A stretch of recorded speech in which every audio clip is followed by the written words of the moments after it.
Bonsoir. Ce soir, c'est Mamé qui raconte. L'histoire de Noémie et le trou de souris.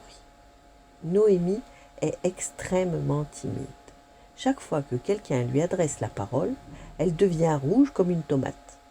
Et comme en plus elle tremble de la tête aux pieds, on dirait vraiment un dessert à la gélatine. Alors, lorsque la maîtresse l'interroge, bien qu'elle sache sa leçon par cœur, elle ne parvient pas à sortir un seul mot. Bref, pour Noémie, sa timidité, c'est une calamité. Alors forcément, avec le temps, elle a trouvé des astuces.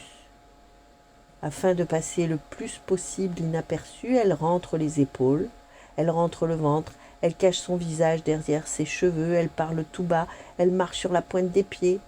Et vu qu'elle s'habille toujours en gris, de temps en temps, Noémie réalise son rêve, être confondue avec un tas de poussière. Si seulement j'étais une petite souris, je n'aurais pas tant de problèmes, soupire-t-elle avec regret. Seulement voilà, à force de se faire toute petite, Noémie finit par se ratatiner pour de bon. Au début, elle ne s'en rend pas vraiment compte, à peine quelques centimètres en moins. Mais plus le temps passe et plus la transformation est saisissante. À présent, elle a tout juste la taille d'un tabouret. Et chose étrange, une fine moustache se dessine sous son nez. Mais comme tout le monde s'est habitué à sa présence si effacée, nul n'est choqué par ce changement de silhouette, pas même ses propres parents. En fait, personne ne la regarde. Aussi Noémie poursuit-elle sa petite vie en rapetissant lentement, mais sûrement, comme si de rien n'était. Pourtant, ce matin, tout va basculer d'un seul coup.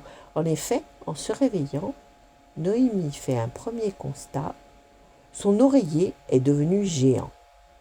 Puis elle remarque que son drap mesure au moins 100 km de long, ce qui n'est pas du tout normal. Enfin, bizarrement, son lit semble posé sur une montagne. Mais après réflexion, elle en arrive à la conclusion que c'est elle qui est minuscule. Ouais, c'est bien ça. À trop rêver d'être une souris, Noémie a fini par en devenir une réellement.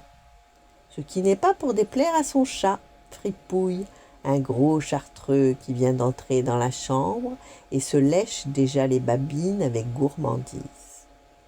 Affolée, Noémie se laisse glisser le long de la couverture, court aussi vite qu'elle le peut vers le mur et se dissimule dans un trou. Là, elle fait la connaissance d'un charmant monsieur Mulot qui lui offre un morceau de fromage, histoire de créer une intimité. Mais Noémie se rend bien compte que partager ses prochaines années avec un tel compagnon, dans un petit trou du mur, n'est pas très réjouissant. Elle décide donc de prendre son courage à deux mains et d'affronter une bonne fois pour toutes ses peurs et sa timidité. Elle sort alors de son trou et se met à gronder Fripouille de sa voix la plus forte. Et miracle, à mesure qu'elle prend de l'assurance, sa voix, d'abord aiguë, devient de plus en plus grave, en même temps que la fillette retrouve sa taille normale. Heureuse et sûre d'elle, Noémie tire une bonne leçon de cette aventure. À partir d'aujourd'hui, la timidité, c'est vraiment de l'histoire ancienne. Voilà. Bonne nuit, faites de beaux rêves et à demain.